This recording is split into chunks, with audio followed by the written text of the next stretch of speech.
Papa Mama selama sekolah minggu online berlangsung. Terima kasih. Memakai pakaian yang rapi dan sopan. Ikut memuji Tuhan dengan semangat dan bebas berekspresi. Fokus beribadah. Siapkan hati dan sikap terbaik. Jangan lupa like, komen, share, dan subscribe. Terima kasih. Selamat tinggal di teman-teman. Bye-bye. Shalom adik-adik di rumah. Selamat sore semuanya. Sore hari ini kita jumpa lagi dalam ibadah sekolah minggu bersama Kak Opi dan juga ada Kak Eben. Nah, adik-adik di rumah semuanya sudah siap? Masih ada yang belum mandi? Oh, semuanya sudah segar, sudah cantik, sudah ganteng, sudah siap untuk memuji Tuhan. Ya, sebelumnya adik-adik di rumah kita mau berdoa. Nah, semuanya lipat tangan, tutup mata, kita berdoa. Terima kasih Tuhan Yesus buat sore hari ini. Kami mau bersekolah minggu. Urapi kami semuanya. Berikan sukacitamu. Dalam nama Tuhan Yesus kami sudah berdoa. Haleluya. Amin. Tepuk tangan buat Tuhan Yesus. Allah kita adalah Allah yang besar dan perkasa juga kuat. Nah, kita naikkan pujian ini bersama-sama ya. Ikuti gerakannya kakak. Oke? Allahku besar. Mari tepuk tangan.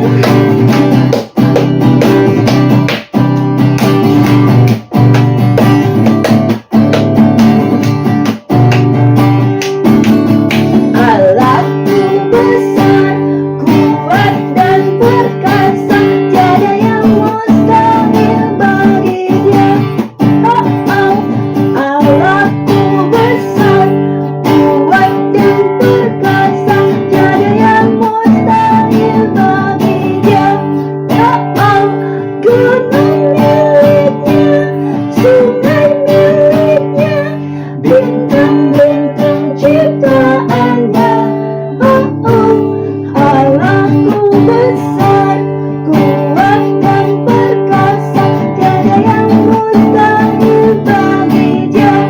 Oh, oh. Nah, adik-adik, kalau kita menyanyi lagu ini, kalimat oh-nya boleh kita gerakan bahu kita yang di rumah. Oke, coba. Oh, oke, boleh bergerak sesuka adik-adik ya. Tapi kita ikuti gerakan kakak. Sekali lagi, Allahku besar. Pakai tepuk tangan.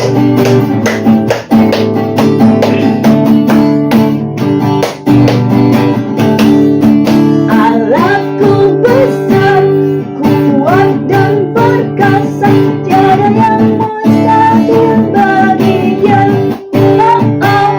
Allahku besar, kuat dan perkasa, tiada yang mustahil bagi Dia.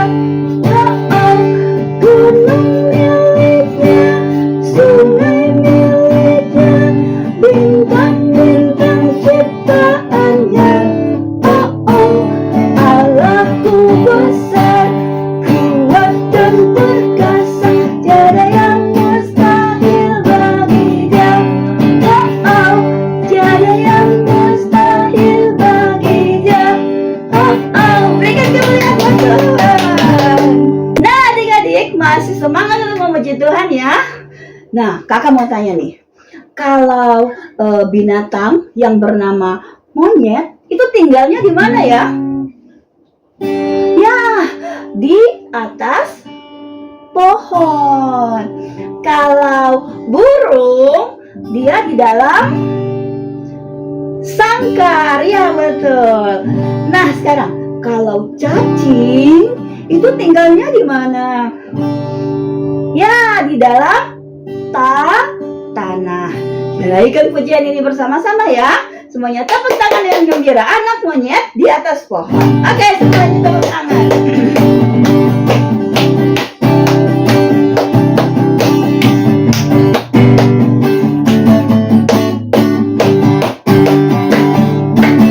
Anak monyet di atas pohon.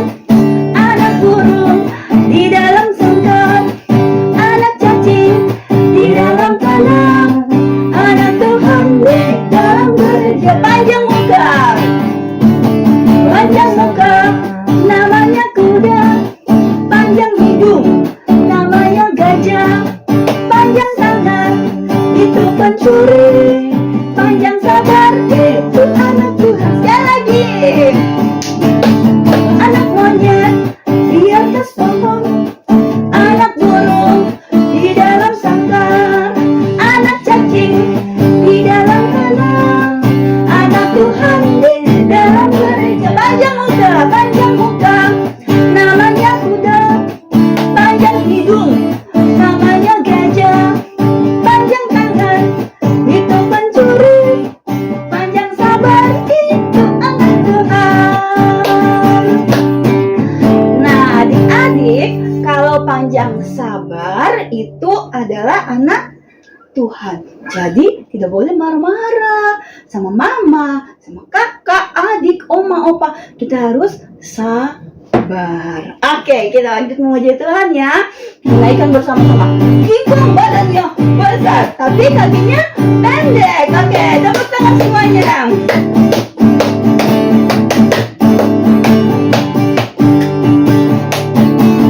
Kingkong badannya besar, tapi kakinya pendek. Lebih aneh binatang bebek, lehernya panjang, kakinya pendek. Haleluya, haleluya. Tuhan Maha Kuasa. Haleluya, Tuhan Maha Kuasa. Sekali lagi, kingkong badannya besar, kingkong badannya besar, tapi kakinya pendek. Lebih aneh binatang bebek, lehernya panjang, kakinya pendek. Haleluya, haleluya. Tuhan Maha Kuasa. Haleluya, Tuhan Maha Kuasa. Tepuk tangan buat Tuhan Yesus. Adik-adik, kita masih semangat ya memuji Tuhan. Kakak juga masih semangat. Capek? Tidak kan? Oke, kita mau mendaki ke Bukit Sion. Oh bukan, kita mau daki-daki gunung yang tinggi. Kita naikkan pujian ini. Daki-daki gunung yang tinggi.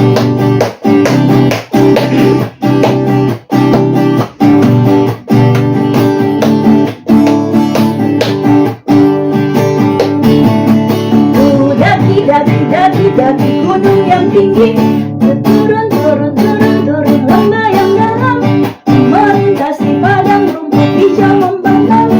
Yesus besertaku, di kanan kau ada, di kiri kau ada, di kiri kau ada, di atas dan di bawah kau ada, di suka kau ada, di duka pun kau ada, karena kau Yesus. Ku terbang luar angkasa, selam dalam samudra, dayung perahu di sungai. Yesus besertaku, di kanan kau ada, di kiri kau ada, di atas dan di bawah kau ada, di suka kau ada, di suka kau ada, di duka pun kau ada, karena kau Yesusku. Haleluya. Tuhan Yesus selalu ada buat kita. Di saat kita senang, di saat kita susah, Tuhan Yesus selalu ada. Jadi kita semua adik-adik, baik kakak maupun adik-adik di rumah, tetap kita mempercayakan hidup kita kepada Tuhan yang itu juru selamat kita. Oke, adik-adik, kita akan siapkan hati kita. Kita akan mendengarkan firman Tuhan. Kita naikkan ini pujian bersama-sama. Terima kasih Tuhan.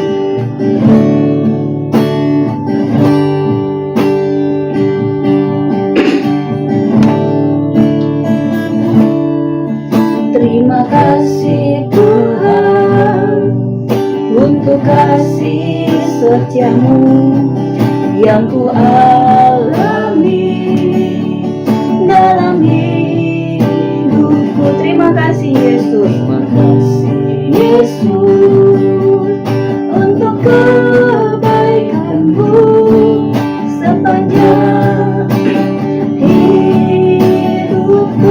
Angkat adik-adik tangannya, katakan terima kasih. Terima kasih Yesus buat anugerahmu, buat anugerah yang kau beri setiap hari ini. Tuhan adakan syukur bagimu. Terima kasih. Kita angkat semua tangannya kita. Terima kasih Yesusku buat anugerah yang kau beri setiap hari ini.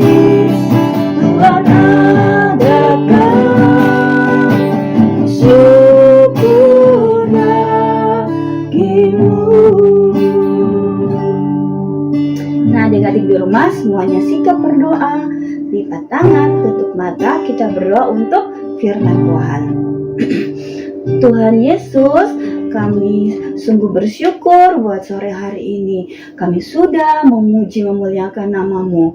Tuhan berkati setiap anak-anak sekolah minggu yang sudah memuji Tuhan dengan segenap hati. Dan saat ini kami menyiapkan hati dan juga telinga kami mau mendengarkan firman Tuhan. Sehingga kami boleh melakukan setiap firman Tuhan dalam hidup kami. Berkati kakak guru yang akan memberitakan firman-Mu. Dalam nama Tuhan Yesus Kristus kami sudah berdoa. Haleluya. Amin. Silakan duduk adik-adik. Puji Tuhan, kita sudah berdoa. Saatnya kita siap untuk mendengarkan cerita firman Tuhan. Ya, semuanya siap? Kalau siap berarti tidak bercerita. Tidak ada yang minum-minum, tidak ada yang makan-makan sendiri, tidak ada yang bermain, tidak ada yang saling ganggu-gangguan. Tapi semuanya boleh sungguh-sungguh untuk memperhatikan cerita firman Tuhan. Untuk apa kita sungguh-sungguh fokus memperhatikan cerita firman Tuhan? Supaya kamu mengerti apa yang Tuhan inginkan dalam hidup kita. Supaya ibadah kita tidak menjadi sia-sia. Karena kita tahu apa yang Tuhan inginkan.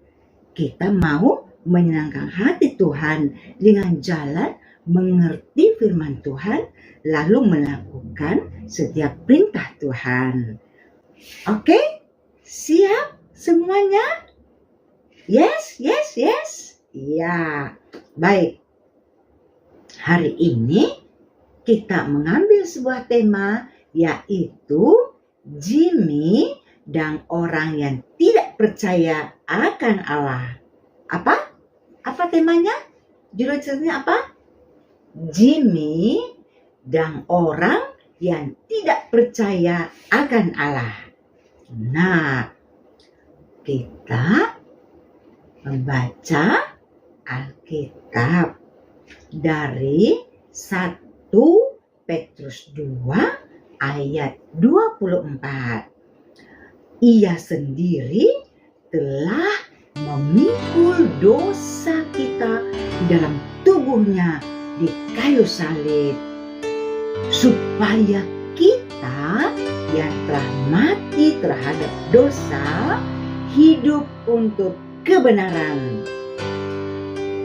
Oleh bilur-bilurnya kamu telah sembuh. Ya, dan ayat yang kedua adalah Yohanes 1 ayatnya yang ke-12. Apa bunyinya? Tetapi semua orang yang menerimanya diberinya kuasa supaya menjadi anak-anak Allah, yaitu mereka yang percaya akan namanya. Apa? Ulang sekali lagi Yohanes 1 ayat 12, apa bunyinya? Tapi semua orang yang menerimanya diberinya kuasa supaya menjadi anak-anak Allah, yaitu mereka yang percaya dalam namanya. Mereka yang percaya apa? Dalam namanya. Namanya siapa? Namanya Yesus. Nah, bagaimana ceritanya selanjutnya? Nah, dengarkan baik-baik dan inilah ceritanya. Jimmy adalah seorang anak piatu yang tinggal bersama seorang wanita tua, tapi jahat. Wanita tua itu egois, tidak suka memberi makanan yang cukup kepada Jimmy. Ia tidak mau memelihara Jimmy dengan baik. Dari wajahnya bisa diketahui ya, bahwa ia bukan seorang yang mengasihi Tuhan kita, Yesus Kristus. Jimmy tidur dalam sebuah kamar yang pengap, karena tidak ada ventilasi di tingkat kedua rumah wanita itu. Pada suatu malam, sementara Jimmy tidur, rumah itu terbakar karena rumah itu sudah tua dan dibuat dari kayu. Api menyala dengan hebat, seperti membakar rumput kering. Tanda bahaya segera dibunyikan dalam kota kecil itu. Dengan cepat orang-orang datang membawa pasir dan ember-ember berisi air ke tempat kebakaran itu untuk berusaha memadamkan api. Terdengarlah teriakan seorang anak yang ketakutan dari jendela kamar tidur di loteng. Tolong, tolong. Ketika orang-orang menengadah, melihat ke atas, mereka melihat Jimmy di jendela. Tapi tidak seorang pun di antara mereka berani mempertaruhkan nyawanya menolong Jimmy. Sebab mereka takut terbakar karena api sudah berkobar dengan besarnya. Tapi di kota kecil itu ada seorang yang tidak percaya kepada Tuhan Yesus. Ia selalu berkata bahwa ia tidak percaya akan Allah dan Yesus Kristus. Ya, ia tidak percaya akan Alkitab sebagai firman Tuhan. Pada waktu ia melihat muka Jimmy di jendela, segera ia memanjat tiang pipa air yang ada di dekat jendela itu. Waktu ia sudah sampai setinggi jendela, ia mengulurkan tangannya yang kuat, menarik Jimmy keluar dari dalam nyala api, serta membawa Jimmy turun ke tanah. Dari tengah kepanasan yang amat hebat, ia berusaha melindungi Jimmy. Tangan orang yang tidak percaya akan Allah itu luka parah karena terbakar. Tetapi wanita tua yang tinggal dalam rumah itu mati akibat luka-luka yang hebat, luka-luka terbakar. Ia, wanita tua itu, meninggalkan Jimmy tanpa tempat tinggal. Orang-orang di kota itu memikirkan, apa yang akan terjadi dengan Jimmy di kemudian hari? Pendeta di kota kecil itu membawa Jimmy ke rumahnya dan mengatakan barang siapa yang mau mengambil dan mengangkatnya sebagai anak angkat harus datang ke rumah Bapak Pendeta itu. Ya, dan di antara mereka yang datang hendak mengambil Jimmy sebagai anak angkat, ya waktu itu Jimmy berusia 7 tahun. Yang datang juga itu adalah Tuan dan Nyonya Mars. Mereka tidak mempunyai anak. Sebab itu ia ingin mengambil Jimmy sebagai anak mereka.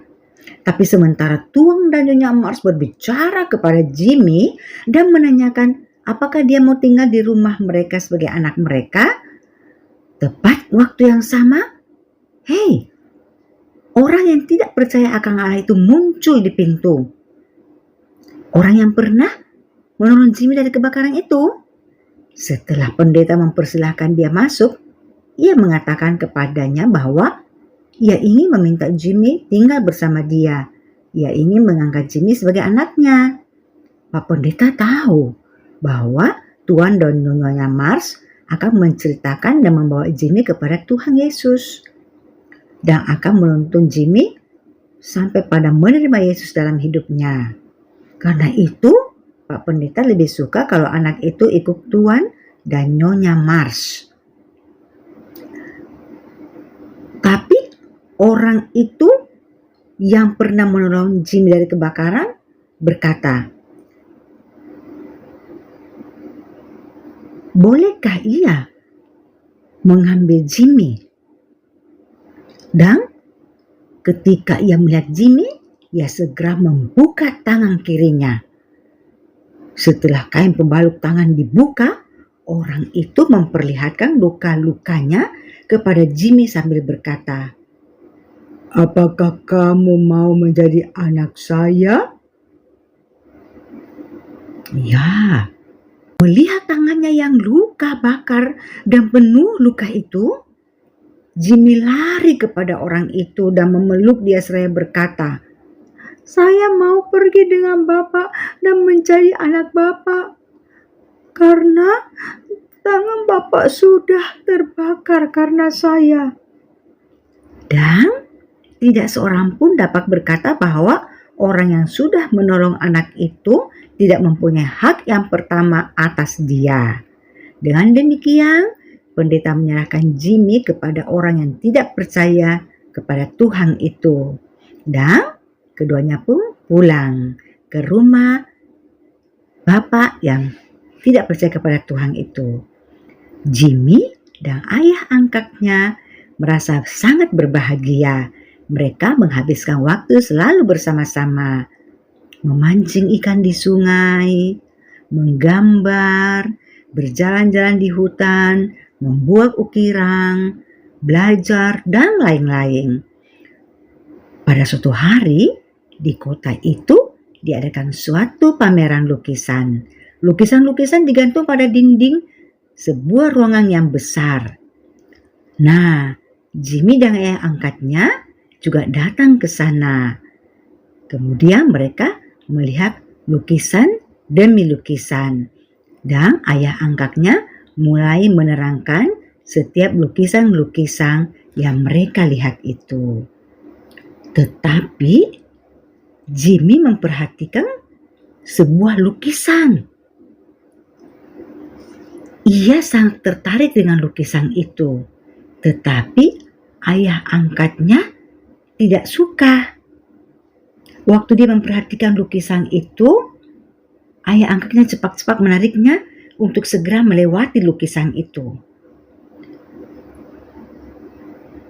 Anak itu, yaitu Jimmy, bertanya kepada ayah angkatnya, apakah sebabnya ada paku pada tangan dan kaki orang itu?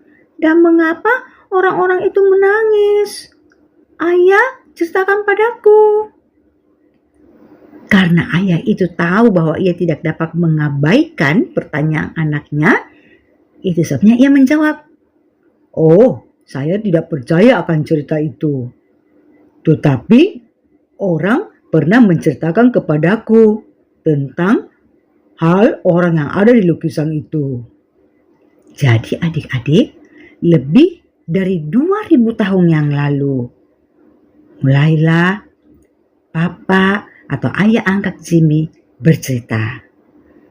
Banyak orang berkumpul di muka sebuah gedung pemerintah di Yerusalem, sebuah kota di tanah Palestina. Waktu itu Pilatus yang menjadi gubernur. Ia memeriksa lebih dari 2000 tahun yang lalu, banyak orang berkumpul di muka sebuah gedung pemerintah di Yerusalem. Waktu itu Pilatus yang menjadi gubernur. Ia memeriksa seorang yang didapatinya tidak bersalah. Pilatus membawa orang itu keluar. Lalu berkata, orang ini tidak ada salah apa-apa. Aku hendak memukul dia, kemudian melepaskan dia. seperti kebiasaan di negara itu. Kamu tahu semua, setahun sekali, setiap gubernur mengampuni atau melepaskan seorang yang terpenjara, yaitu seorang tahanan yang dipilih oleh orang banyak. Kemudian Pilatus bertanya kepada orang banyak itu, Siapakah yang kamu suka aku lepaskan? Barabas? Barabas itu seorang pembunuh yang sangat kejam. Atau Yesus yang disebut Kristus? Mereka menyahut, salibkan orang ini, lepaskan Barabas. Mereka begitu berseru-seru. Lalu Pilatus bertanya lagi, Kalau begitu, apakah yang patut saya perbuat dengan Yesus ini, yang dikatakan Kristus yang kamu sebut Raja orang Yahudi? orang banyak berteriak dengan suara keras dan marah. Salibkan dia, salibkan dia. Biarkan ia disalibkan, biarkan ia disalibkan. Kemudian Pilatus menyuruh orang memukul Yesus. Para prajurit mengolok-olok dia, mengayam sebuah mahkota duri dikenakan pada kepalanya, sehingga kepalanya berdarah karena sakit sekali rasanya. Orang itu memukul Yesus, meludahinya.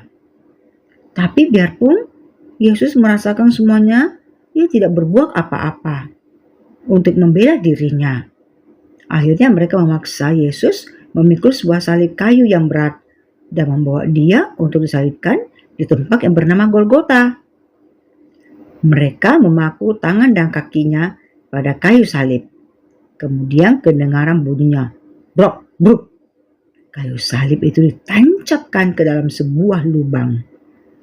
Di atas kepalanya mereka memasang tulisan Injil yang artinya, inilah Yesus dari Nazaret, Raja orang Yahudi. Begitulah ceritanya Jimmy. Tapi saya tidak percaya itu. Demikianlah ayah dan anak itu berjalan terus sambil melihat lukisan-lukisan yang lain. Sampai pada mereka pulang ke rumah. Meskipun Jimmy sangat tertarik dengan lukisan itu, ia tidak berani berbicara kepada ayahnya. Tapi ia gelisah. Pada perjalanan pulang ia tidak bisa menahan lagi. Ia minta ayahnya mengulang lagi cerita itu. Bahkan pada waktu mau tidur, ia meminta lagi untuk ayah angkatnya mengulang cerita yang tadi diceritakannya. Jimmy berkata, Ayah, tangan orang yang luka itu mengingatkan saya pada tangan ayah yang terbakar dan bagaimana ayah sudah menanggung susah karena saya, supaya saya selamat. Apa yang sudah dikatakan oleh anak itu selalu terbayang dalam ingatan ayah angkatnya. Sampai ia tidak dapat tidur. Ia teringat akan hari itu ketika ia datang ke rumah Bapak Pendeta untuk meminta Jimmy menjadi anak angkatnya. Jika Jimmy tidak memperhatikan tangannya yang luka, pasti ia tidak mau menjadi anaknya. Ia tidak mau membayangkan pikiran itu. Ya, ia sudah kena luka karena Jimmy. Ia telah mempertaruhkan nyawanya untuk menyelamatkannya. Tapi andai kata Jimmy tidak mau ikut dia boleh memilih untuk itu. Bahkan boleh saja Jimmy ikut Tuang dan Nyonya Mars. Alangkah untungnya dia, sebab Jimmy mau menjadi anaknya. Tiba-tiba ia merasa sedih. Allah berkata kepadanya bahwa biarpun Yesus Kristus telah luka karena dia, bahkan disalibkan karena dosanya, ia masih tetap menolak untuk menjadi anak Allah. Allah mengingatkan kepada ayah angkat dari Jimmy beberapa ayat dari Alkitab yang pernah ia dengarkan waktu ia masih kecil. Semua orang telah berbuat dosa dan telah kehilangan kemuliaan Allah. Orang yang berbuat dosa itu yang harus mati. Kristus pun telah menderita untuk kamu. Ia sendiri telah memikul dosa kita di dalam tubuhnya di kayu salib, supaya kita yang telah mati terhadap dosa, hidup untuk kebenaran. Oleh bilur-bilurnya kamu telah sembuh. Tuhan Yesus Kristus yang telah menyerahkan dirinya karena dosa-dosa kita, untuk melepaskan kita dari dunia jahat yang sekarang ini menurut kehendak Allah dan Bapa kita. Dan setiap orang yang tidak ditemukan namanya tertulis di dalam kitab kehidupan itu, ia dilempar ke dalam lautan api itu. Ngeri ya? Allah menyadarkan ayah angkat Jimmy dari ketidakpercayaannya itu. Lalu ia berlutut di pinggir tempat tidurnya. Kemudian ia menerima Tuhan Yesus sebagai juru selamatnya sendiri. Ia memohon agar Tuhan Yesus menyelamatkan dia dari api yang lebih hebat daripada api yang telah menghanguskan rumah Jimmy dulu. Dan setelah itu ia merasa senang.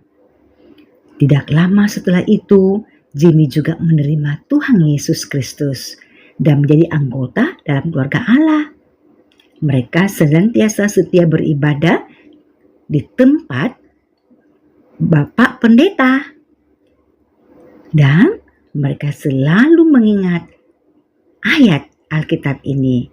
Tetapi semua orang yang menerimanya, termasuk Jimmy dan ayah angkatnya, diberinya kuasa supaya menjadi anak-anak Allah, yaitu mereka yang percaya dalam namanya. Adik-adikku sayang, begitulah kisah Jimmy dan orang yang tidak percaya akan Allah.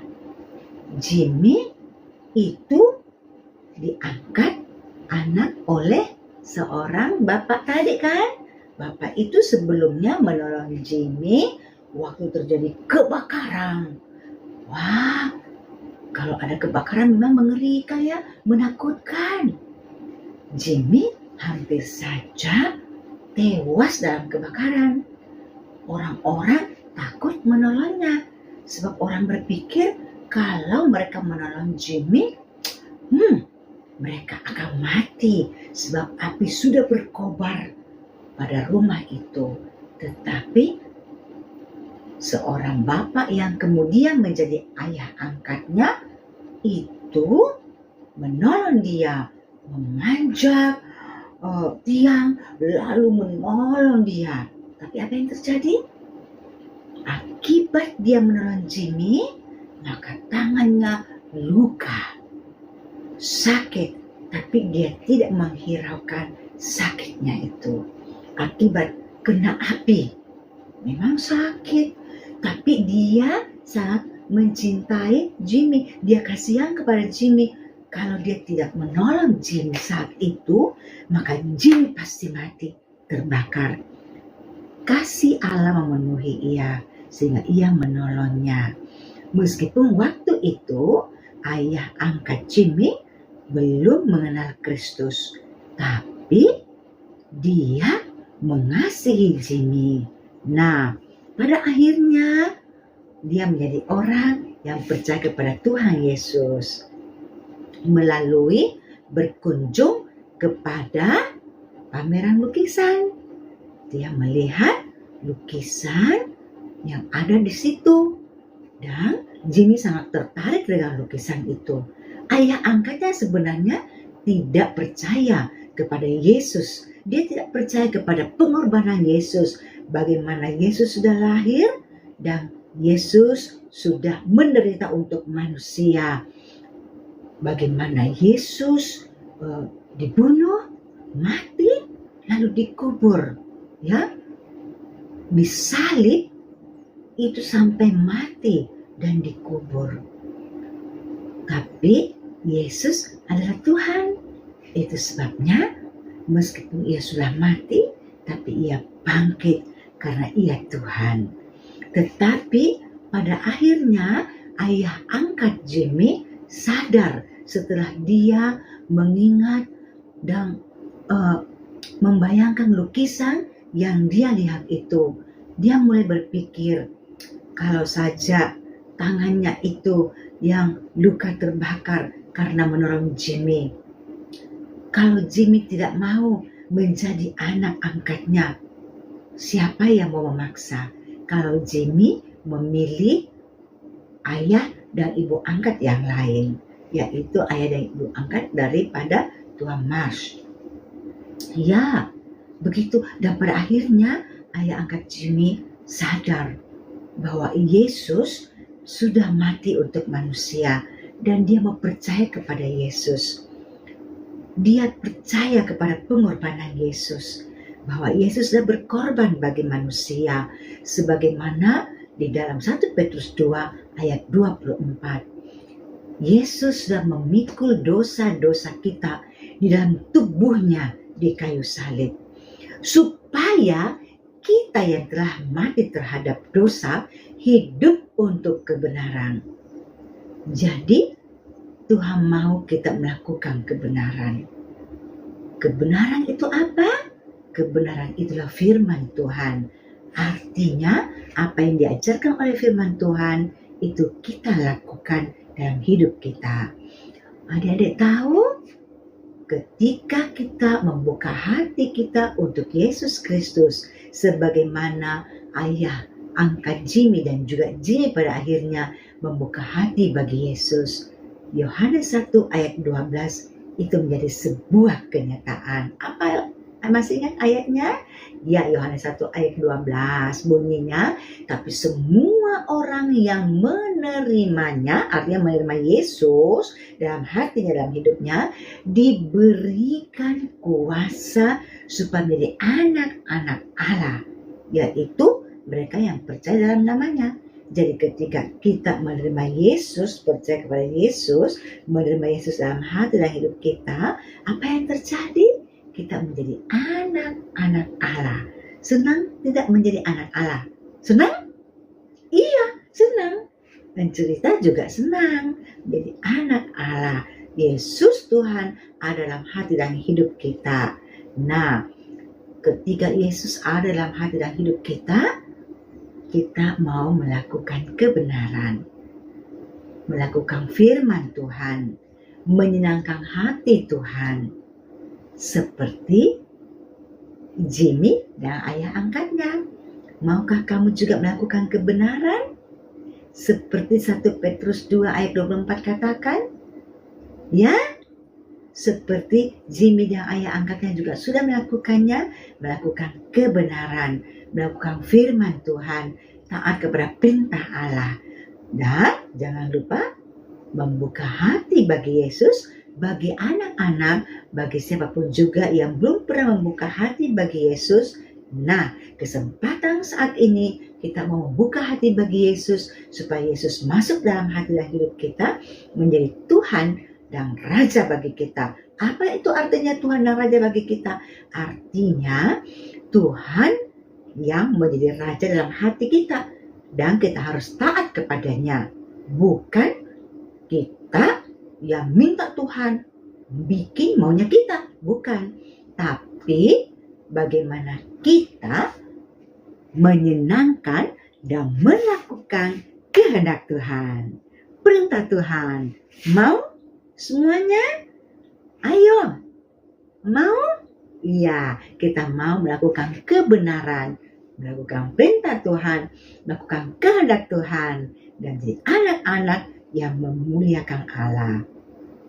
Percayalah adik-adikku sayang, ketika kau membuka pintu hati bagi Yesus Kristus, ketika kamu melakukan kebenaran, kebahagiaan daripada Tuhan memenuhi hati dan hidupmu semuanya. Sekarang tutup matanya, kita berdoa, ikuti pencerita berdoa ya. Siap? Tuhan Yesus, terima kasih untuk firman-Mu. Saya mau taat padamu, melakukan kebenaran-Mu. Ampuni saya, orang berdosa. Banyak dosaku Tuhan, berbohong, marah-marah, tidak taat kepada orang tua, tidak taat kepada papa mama, sombong, bicara kotor, banyak dosaku. Tuhan, saya mohon sucikan saya, dengan darah-Mu yang kudus dari seluruh pelanggaranku. Dalam nama Tuhan Yesus, roh jiwa tubuhku disucikan, dikuduskan. Terima kasih. Sekarang saya membuka pintu hatiku, pintu kehidupanku. Masuklah Tuhan dalam hatiku, dalam hidupku, menjadi Tuhan dan Rajaku sekarang dan selamanya. Terima kasih Tuhan, sebab Engkau sudah ada dalam hatiku, dalam hidupku, bertahta dan menjadi Rajaku, memberkatiku, memimpinku. Di dalam nama Tuhan Yesus, saya berdoa. Amin. Nah, adik-adik, kita percaya bahwa Yesus sudah ada dalam hati dan hidup kita. Itu adalah hal yang sangat membahagiakan. Saatnya untuk kita sekarang melakukan kebenaran firman Tuhan. Mau? Yes. Tuhan Yesus memberkati Ibu Rita yang sudah memberitakan firman Tuhan. Nah, sekarang kita akan siapkan persembahan. Adik-adik boleh mentransfer persembahan adik-adik ke rekening sekolah minggu yang ada di bawah ini. Tuhan Yesus memberkati semua persembahan dari adik-adik. Dan sekarang kita akan berdoa buat persembahannya. Semuanya lipat tangan dan tutup matanya ya. Oke, kita berdoa. Tuhan Yesus, berkati setiap persembahan yang sudah diberikan oleh adik-adik sekolah minggu. Berkati mama papa, berikan kesehatan dan juga kekuatan. Sehingga Tuhan Yesus terus dimuliakan lewat kehidupan anak-anak sekolah minggu. Dalam nama Tuhan Yesus, kami sudah memberi dan kami percaya Tuhan memberkati kami. Dalam nama Tuhan Yesus kami sudah berdoa. Haleluya. Amin. Nah, Tuhan Yesus memberkati adik-adik ya yang sudah mentransfer persembahan adik-adik. Nah, sekarang kita akan berdoa. Doa penutup sekaligus akan mendoakan adik-adik yang baru ulang tahun. Nah, silakan Kak. Adik-adik semuanya, sore hari ini kita akan akhiri ibadah kita. Kita semua akan berdoa. Kita berdoa. Terima kasih Tuhan Yesus, dari awal, pertengahan, sampai akhirnya ibadah boleh berlangsung dengan baik. Semua karena Tuhan. Terima kasih Tuhan Yesus. Biarlah Tuhan Engkau juga memberkati semua anak-anak sekolah minggu yang sudah mengikuti ibadah secara online di sore hari ini. Memberkati pertumbuhan rohani, jasmani, jiwani mereka. Mereka semakin takut akan Tuhan. Mereka semakin cinta akan Tuhan. Menjadi anak-anak yang memiliki hubungan yang erat dengan Tuhan Yesus. Terima kasih Tuhan. Kami juga mau berdoa buat semua anak-anak yang mungkin di sepanjang minggu ini ada yang berhari ulang tahun. Memberkati semua yang berhari ulang tahun. Di dalam nama Tuhan Yesus Kristus, sehat, kuat, umur panjang. Memberkati semua orang tua mereka. Dan juga Tuhan memberkati semua kakak-kakak guru yang sudah melayani di sore hari ini. Terima kasih Tuhan Yesus. Kami akan akhiri ibadah kami di sore hari ini. Dalam nama Tuhan Yesus Kristus kami sudah berdoa dan mengucap syukur. Haleluya. Amin. Demikianlah ibadah sekolah minggu sore hari ini. Kita jumpa lagi minggu depan. Bye, God bless you.